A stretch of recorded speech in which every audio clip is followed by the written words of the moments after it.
Pensée de camping.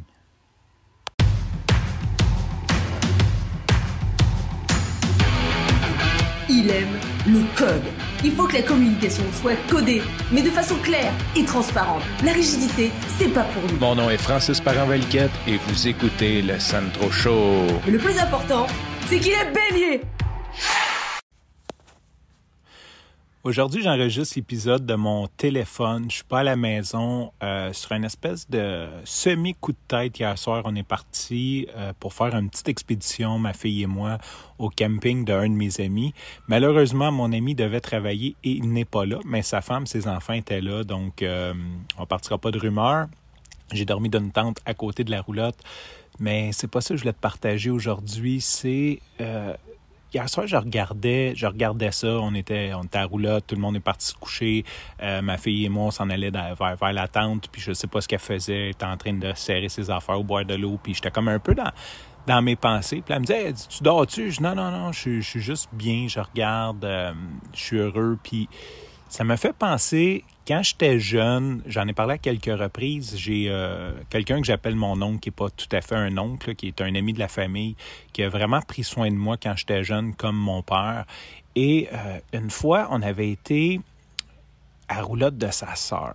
Puis, dans mes bons souvenirs de ma vie, la fin de semaine qu'on avait été à la roulotte de sa sœur, puis un peu le même setup, tu sais, on vivait très humblement, on est parti avec sa vieille voiture, puis je sais pas quelle tente qu'on avait emprunté à quelqu'un, qu'on avait monté à côté de la roulotte de sa sœur.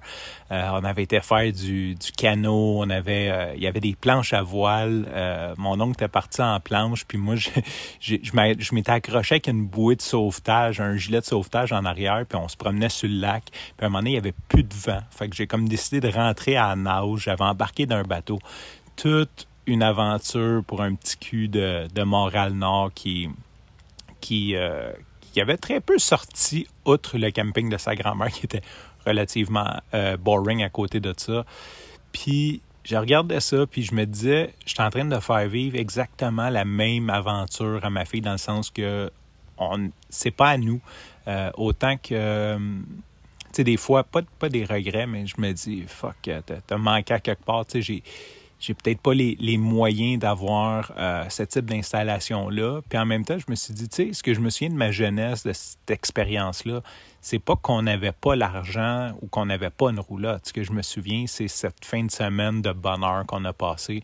Puis je me suis dit, c'est ça qui est important. Puis c'est un peu ce que je voulais partager avec toi aujourd'hui.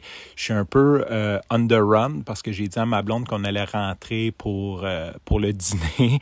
Je viens de finir de pacter la tente. Je vais faire un petit commentaire là-dessus. Ma fille grandit, elle est allée à son premier camp scout.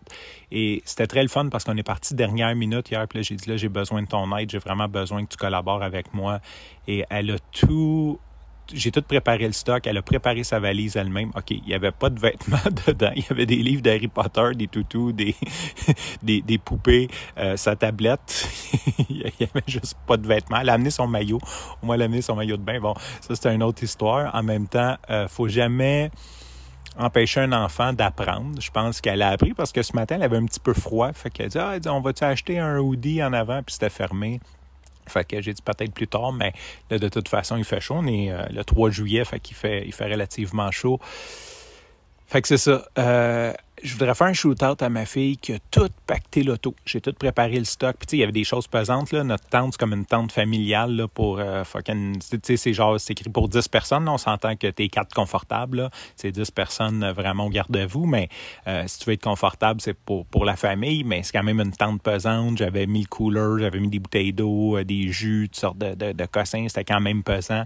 Elle a tout amené dans l'auto, elle a tout placé dans la valise, elle a tout fait ça pour moi le temps que je prépare les choses. Fait que je suis extrêmement fier. Il y a un côté aussi agréable de ça. Ça donne le goût de faire peut-être plus d'activités avec les enfants parce que, tu sais, des fois, les enfants, ils veulent faire quelque chose puis là, t'es là, ouais, ben, faut que je prépare ça, faut que je fasse ci, faut que je fasse ça. Tu sais, tu tombes comme dans une espèce d'ivresse mentale juste à penser à tout ce que tu as à faire avant le départ. De savoir qu'on a un petit coup de main, ben c'est sûr que c'est encourageant. Ça donne le goût aussi de peut-être faire plus d'activités. Sur ce, je te remercie pour ton écoute. Je te dis à demain et bye bye.